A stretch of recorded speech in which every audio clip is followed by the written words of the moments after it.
കുഞ്ഞുകുട്ടികൾക്കായി അംഗൻവാടിയും പാർക്കും പുനർനിർമ്മിച്ച് ഒരു കൂട്ടം വിദ്യാർത്ഥികൾ. കോഴിക്കോട് കല്ലായി ഗവൺമെന്റ് യു.പി. സ്കൂളിലെ തേജസ് അംഗൻവാടിയാണ് കല്ലായി ഗവൺമെന്റ് ഗണപത് ഹയർ സെക്കൻഡറി സ്കൂളിലെ NSS വോളണ്ടിയർമാർ പുനർനിർമ്മിച്ചത്.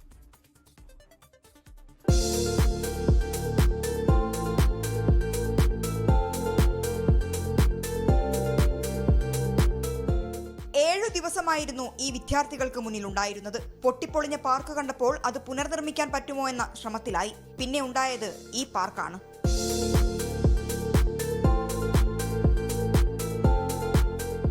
മാത്രമല്ല ഈ അംഗനവാടിയിലും പ്രശ്നങ്ങൾ ഉണ്ടായിരുന്നു.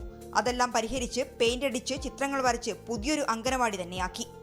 ഞങ്ങളിവിടെ അവർക്കുള്ള ബാത്റൂം ഫെസിലിറ്റീസ് നന്നാക്കി കൊടുത്തു. അവർക്ക് അടച്ചുറപ്പുള്ളൊരു ജനവാതിൽ അതാക്കി കൊടുത്തു.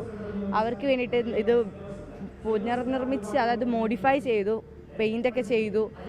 പിന്നെ അവരുടെ പാർക്ക് ഞങ്ങൾ ഒന്നുകൂടെ പുനർനിർമ്മിച്ചു. ഞങ്ങൾ വന്ന ടൈമിൽ ഇവരുടെ പോണ്ട് അതൊന്നും നല്ല രീതിയിലല്ലായിരുന്നു, കാക്ക ചത്ത കിടക്കുന്ന അങ്ങനത്തെ ഒരു ഇതിലായിരുന്നു.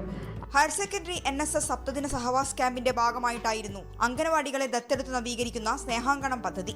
അഹമ്മദ് ദേവർകോവിൽ MLA ആണ് സ്നേഹാങ്കണം പദ്ധതി പ്രകാരം നവീകരിച്ച അംഗൻവാടി കൈമാറിയത്.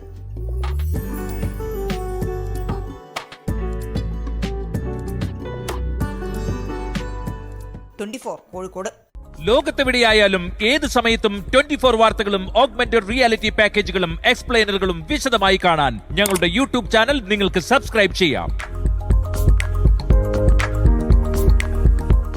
ലോകത്തെവിടെയായാലും ഏത് സമയത്തും 24 വാർത്തകളും ഓഗ്മെന്റഡ് റിയാലിറ്റി പാക്കേജുകളും എക്സ്പ്ലെയിനറുകളും വിശദമായി കാണാൻ ഞങ്ങളുടെ YouTube ചാനൽ നിങ്ങൾക്ക് സബ്സ്ക്രൈബ് ചെയ്യാം.